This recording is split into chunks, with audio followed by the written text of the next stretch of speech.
بسم اللہ الرحمن الرحیم۔ الحمد للہ رب العالمین، والصلاة والسلام علی اشرف الانبیاء والمرسلین، نبینا محمد وعلی آلہ واصحابہ اجمعین، اما بعد۔ عزیز ساتھیو، شعبان کا مہینہ اپنے اختتام کی طرف بڑھ رہا ہے اور رمضان کا مہینہ دستک دینے کو تیار ہے۔ چند ایام باقی بچے ہیں، تو آئیے ہم اور آپ جاننے کی کوشش کرتے ہیں کہ ہم اس ماہ مبارک کا استقبال کیسے کریں۔ میں چند نقاط میں،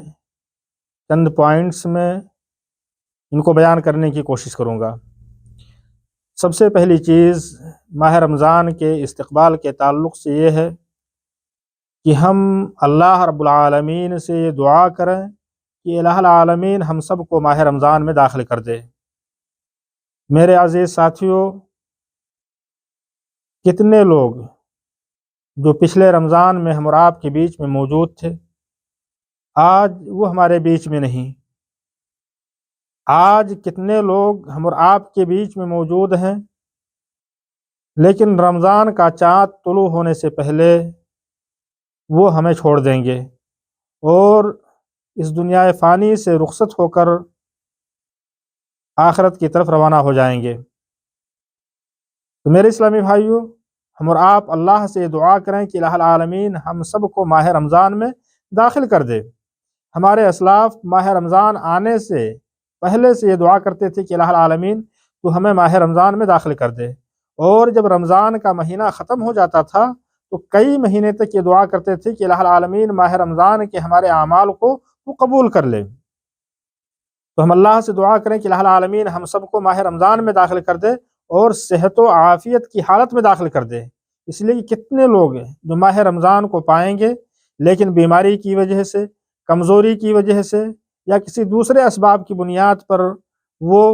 اللہ رب العالمین کی عبادت نہیں کر سکیں گے، روزوں کو نہیں رکھ سکیں گے، نفلی عبادتیں نہیں کر پائیں گے۔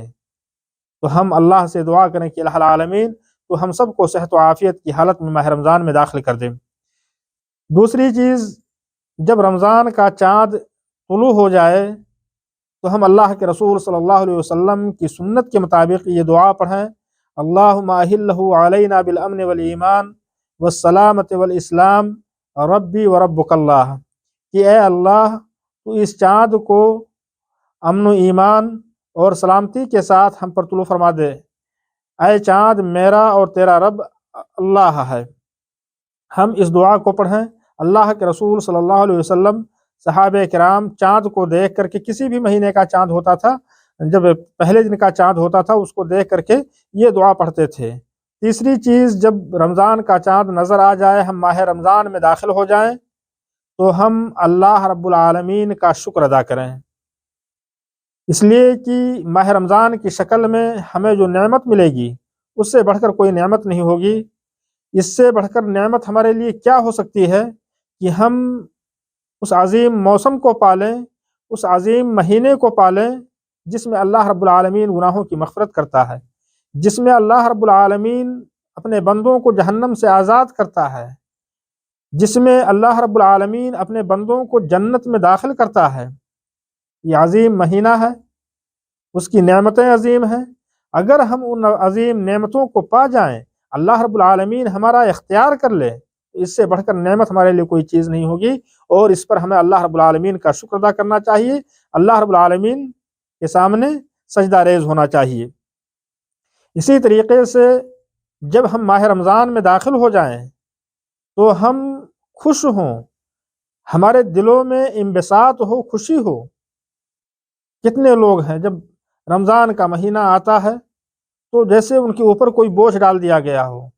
چہرے پزمردہ ہو جاتے ہیں، یا اسی طریقے سے دوسری چیزیں اس طرح سے لگتا ہے کہ ان کے اوپر کوئی پریشانی آ گئی ہو۔ میرے اسلامی بھائیوں، ہم جب اس ماہ مبارک کو پائیں تو ہم خوش ہوں، اپنے ساتھیوں کو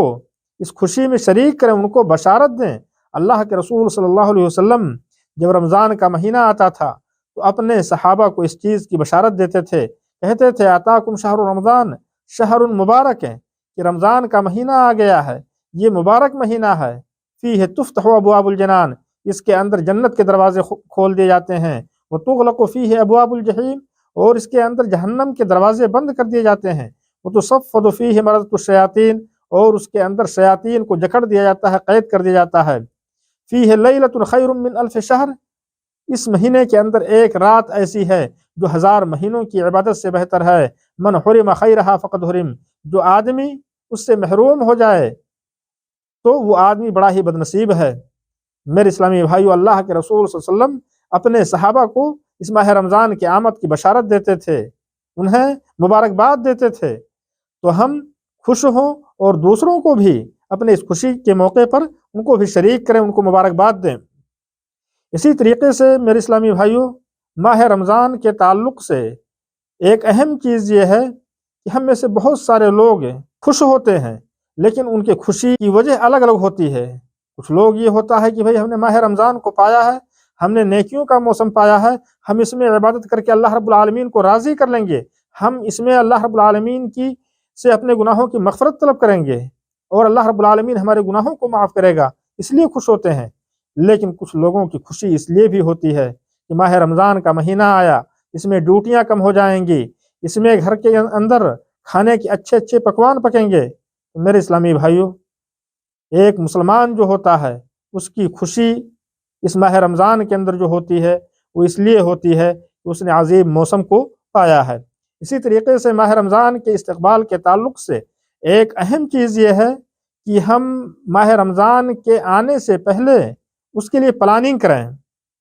ٹائم ٹیبل تیار کریں، وہ کام جس کو ہم ماہ رمضان سے پہلے کر سکتے ہیں اس کو ماہ رمضان سے پہلے کرنے کی کوشش کریں، اس کو ختم کر دیں ماہ رمضان سے پہلے، تاکہ جب ماہ رمضان میں ہم داخل ہوں تو ہمارے پاس وقت کی کمی نہ ہو، ہم اس میں زیادہ سے زیادہ اللہ رب العالمین کی بندگی کر سکیں۔ اسی طریقے سے ماہ رمضان کے اندر